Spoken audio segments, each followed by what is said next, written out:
कक्षा 6 और 7 कार्यपत्रक 46 व्यवहारिक व्याकरण इकाई काल को समझ पाएंगे।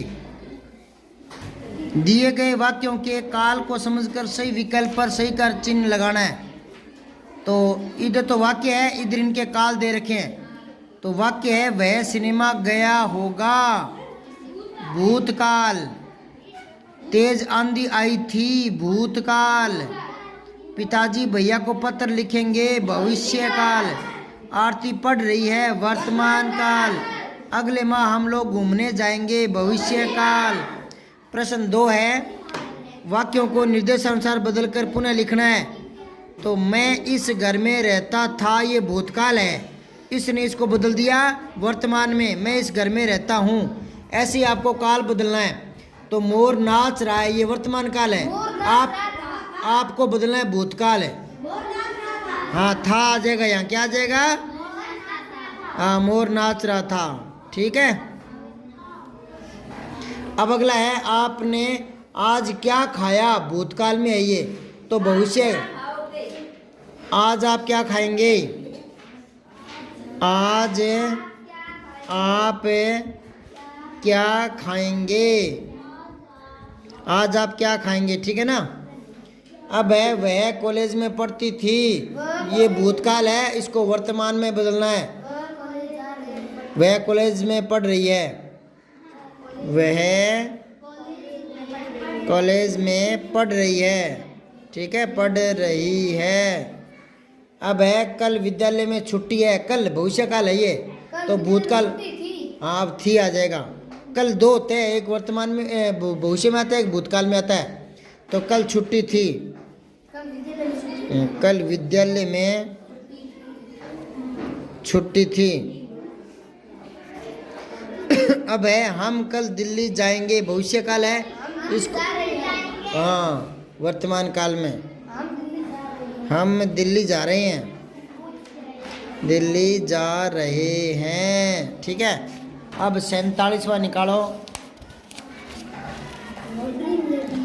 होर्डिंग में दी गई सूचना को समझ पाएंगे। बड़े बड़े शहरों में कभी गए और देखा है होर्डिंग लगा हुआ सड़कों पर, तो ये इस तरह का दिखाई देता है। तो आप देखो दिए गए पोस्ट को पढ़िए और प्रश्नों के उत्तर दीजिए। पहले इसको ध्यान से पढ़ लो।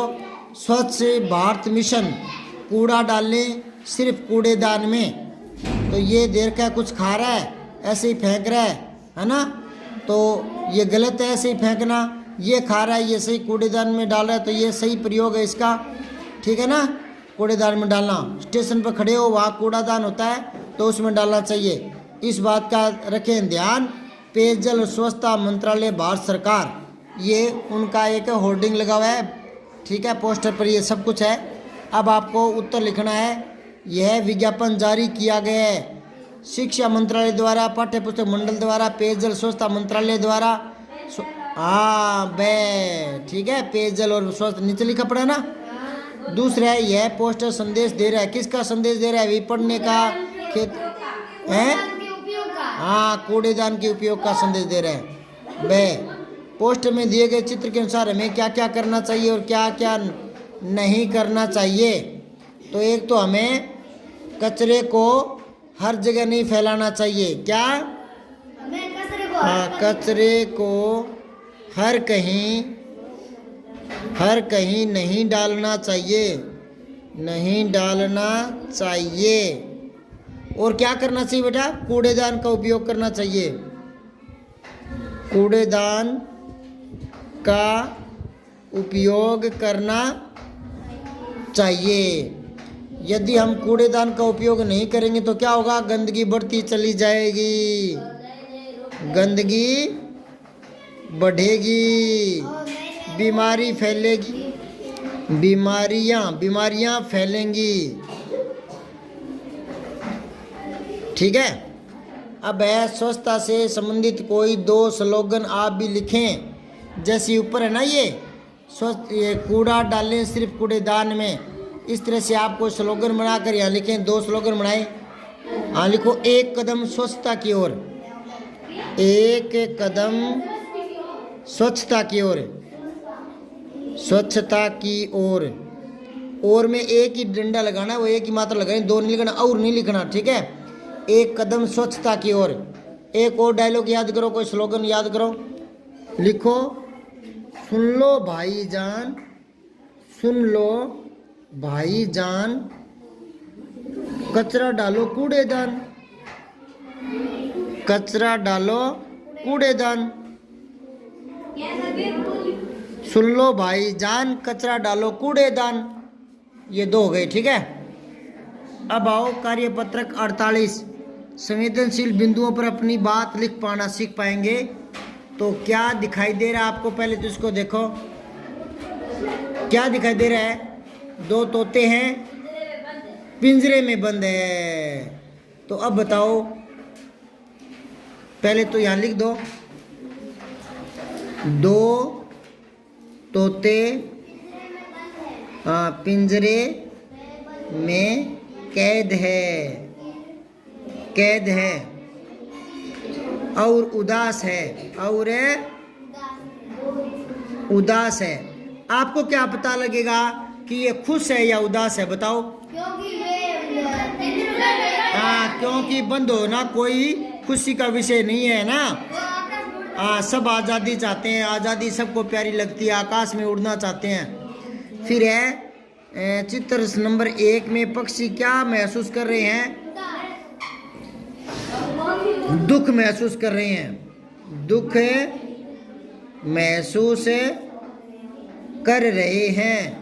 और क्या महसूस कर रहे हैं? घुटन, पिंजरे की घुटन, पिंजरे की घुटन। क्या क्या महसूस कर रहे हैं? पिंजरे की घुटन, हाँ, दुख की और घुटन की, दुख और घुटन। चित्र नंबर 2 में पक्षी क्या कर रहे हैं? ये आकाश में उड़ रहे हैं।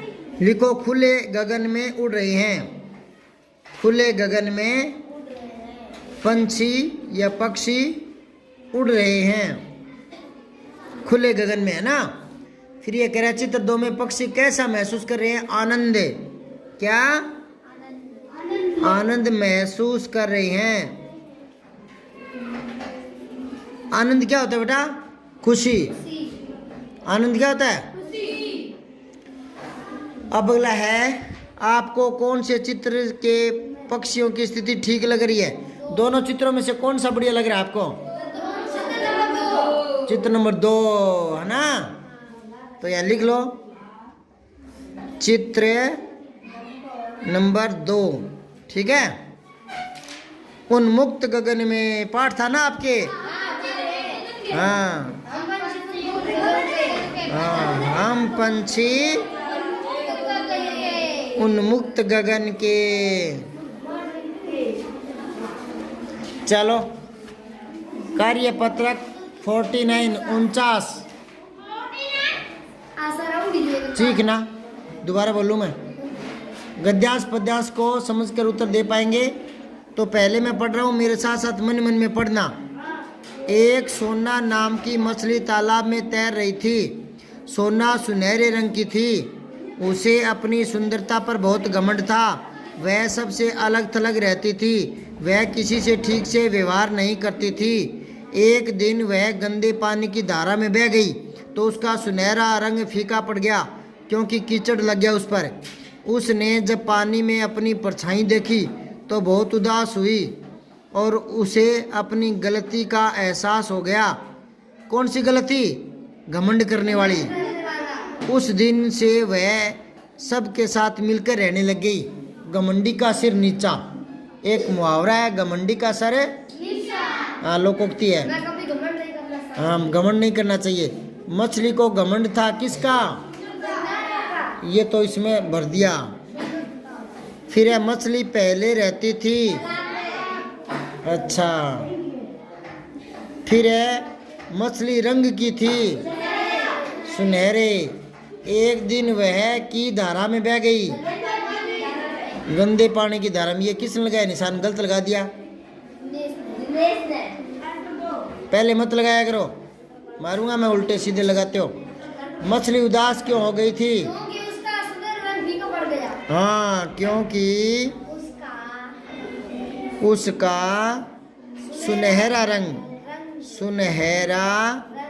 रंग फीका पड़ गया था। वह कीचड़ में हो गई थी। वह गंदे पानी में गंदी हो गई थी। अब अगला है, यदि तुम सोना मछली की जगह होते तो सबके साथ कैसा व्यवहार करते भी? हाँ, अच्छा व्यवहार करते, मिलजुल कर रहते। अच्छा वे ये व्यवहार करते और मिलजुल कर रहते, मिलजुल कर रहते। और क्या करते? घमंड कभी नहीं करते। क्या? घमंड कभी नहीं करते। सातवां है, नीचे दिए गए शब्दों के अर्थ लिख करके वाक्य बनाने हैं आपको। पहले घमंड का अर्थ क्या होता है? अहंकार। ऊपर बिंदी आएगी, अहंकार। अच्छा, वाक्य प्रयोग करो। मछली बहुत घमंड करती थी। हाँ, मछली बहुत घमंड करती थी। मछली बहुत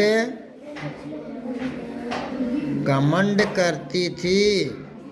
अब सुनो, कई कई बच्चे गौर नहीं करते, जो अहंकार लिख दिया ना अर्थ, इसी का वाक्य बना देते हैं, मछली बहुत अहंकार करती थी। जो वाक्य शब्द है ना, उसी का वाक्य में प्रयोग करना है। अगला है परछाई। परछाई क्या होता है? छाया। छह छतरी, छाया। अब परछाई का वाक्य में प्रयोग करो। मछली अपनी परछाई से डर गई। मछली अपनी परछाई देखकर डर गई। ठीक है। सुनहरा, स्वर्णिम। मैं बोल रहा हूँ कैसे लिखना, देख लो। परछाई का लिख लिया क्या? छाया। मछली अपनी परछाई देख करके घबरा गई या डर गई है ना। फिर है सुनहरा, स्वर्णिम। मैं बोल रहा हूँ, आधा से स्कूल, आधा से, फिर वे, फिर टे डे डे अणे के छोटी मात्रा ई की, ऊपर रह और मैं। स्वर्णिम, स्वर्णिम होता है सोने के रंग जैसा। अब इसका, मछली सुनहरे रंग की थी। हाँ, मछली सुनहरे रंग की थी। मछली का रंग सुनहरा था, सुनहरा था। ठीक है। यूं नहीं करना, मछली सुनहरे रंग की थी, सुनहरे। रे नहीं करना, राई। जो मूल शब्द है ना, वैसा ही रखने का प्रयास करो, तभी तो पता लगेगा कि आप वाक्य बना सकते हो क्या। धारा, धार भी बोल देते हैं, ठीक है ना, पानी की धार। और वाक्य प्रयोग करो। मछली गंदे पानी की धारा में बह गई थी। हाँ, मछली गंदे गंदे पानी की धारा में बह गई, धारा में बह गई। फिर है उदास, दुखी। क्या?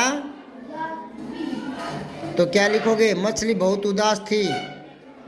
मछली बहुत उदास हुई, बहुत उदास हो गई। आप वाक्य मछली का ना बनाओ तो भी दूसरा बना सकते हो, ठीक है ना। अब कार्य पत्रक 50 देखो। गद्यांश पद्यांश को पढ़कर समझ पाओगे और उत्तर दे पाओगे। तो ये वो तो था गद्यांश और ये है पद्यांश। तो देखो मैं पढ़ रहा हूँ। मैं तो वही खिलौना लूँगा, मचल गया दीना का लाल, खेल रहा था जिसको लेकर राजकुमार उछाल उछाल, व्यथित हो उठी माँ बेचारी, था सुवर्ण निर्मित वह तो सोने से बना हुआ था, खेल इसी से लाल नहीं है राजा के घर भी यह तो, राजा के घर नहीं, नहीं माँ तू मुझको बहकाती है, इस मिट्टी से खेलेगा क्या, राजपुत्र तू ही कह तो, फेंक दिया मिट्टी में उसने मिट्टी का गुड्डा तत्काल। तो एक गरीब माँ की कहानी है। इसमें एक गरीब बेटे की कहानी है। वो माँ के साथ मेले में गया, मिट्टी का खिलौना दे दिया। माँ गरीब थी, ज़्यादा पैसे नहीं थे, तो साथ में कोई राजकुमार था, बहुत पैसे वाला आदमी। उसके बेटे के पास तो सोने के रंग का खिलौना था। तो बच्चे तो जानते नहीं अमीर गरीब, वो तो ललचाने लगा, बोला माँ मैं तो वो खिलौना लूँगा राजकुमार वाला। माँ ने समझाया कि बेटा वो हमारी औकात नहीं है, इसी से खेल ले। वो और माँ ने क्या कहा कि ये तेरे जैसा खिलौना ना उसके पास है भी नहीं, तेरे जैसा भी नहीं है। तो वो बच्चा समझ गया कि तू बहलाती है, और यूं कहकर बच्चे ने वो मिट्टी का खिलौना भी फेंक दिया और वो टूट गया। ठीक है, अब देखो यहाँ प्रश्न उत्तर देने हैं। खिलौने के लिए मचल गया था कौन? दीना का लाल। उसके बाद में है राजा के घर में किस तरह का खिलौना नहीं था? मिट्टी का। मिट्टी का खिलौना तो गरीब घर में ही मिलता है ना, राजा के घर तो सोने का होता है। फिर है माँ दुखी क्यों हो गई? क्योंकि माँ गरीब थी, क्योंकि माँ गरीब थी, मुश्किल से मिट्टी का खिलौना खरीदा था, मुश्किल से मिट्टी का खिलौना खरीदा था, वही बच्चे ने तोड़ दिया, वही बच्चे ने तोड़ दिया। समझ गए क्या? एक ही खरीदा था बेचारी ने मिट्टी का, वो भी बच्चे ने तोड़ दिया, तो माँ क्या हो गई? दुखी। चौथा प्रश्न है राजपुत्र का अर्थ है राजा का पुत्र। समझ गए क्या? राजपुत्र राजा का। अच्छा, मैं 2-3 वाक्य आपसे पूछूंगा। राजपुत्र का तो बता दिया, क्या बताया? अब मैं और बोलूंगा, आप बता देना, ठीक है? गंगा जल, गंगा, ठीक है। रसोई घर, रसोई के लिए घर।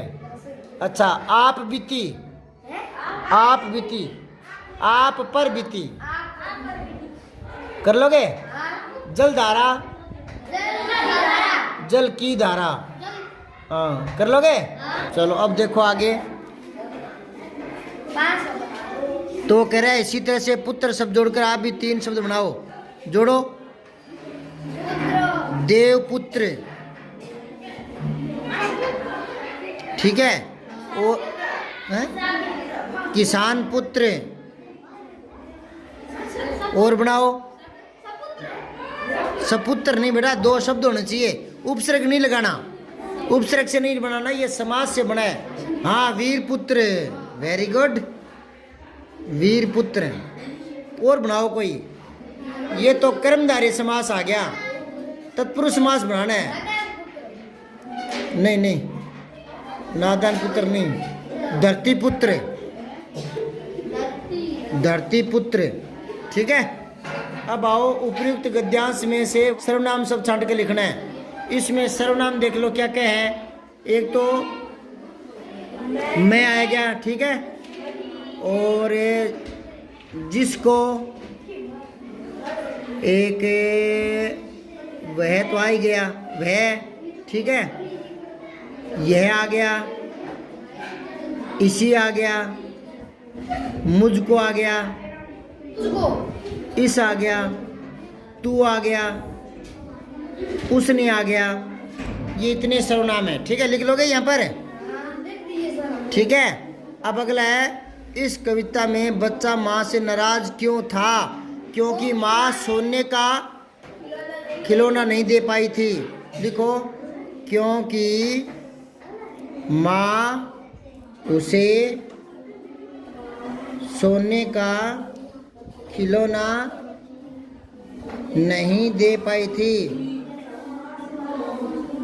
ठीक है। अगला है आपने भी कभी किसी वस्तु के लिए जिद की होगी घर पर, तो उसके बारे में बताओ। क्या कभी मम्मी पापा बाजार से कोई चीज़ लाते हैं तो छोटा भाई या बड़ा भाई कम ज़्यादा लेता है तो जिद करते हो क्या? तो एक लाइन लिख के लाना, कल मैं देखूँगा क्या चेक, फिर मैं चेक करूँगा, ठीक है। और ये आकलन करेंगे कल।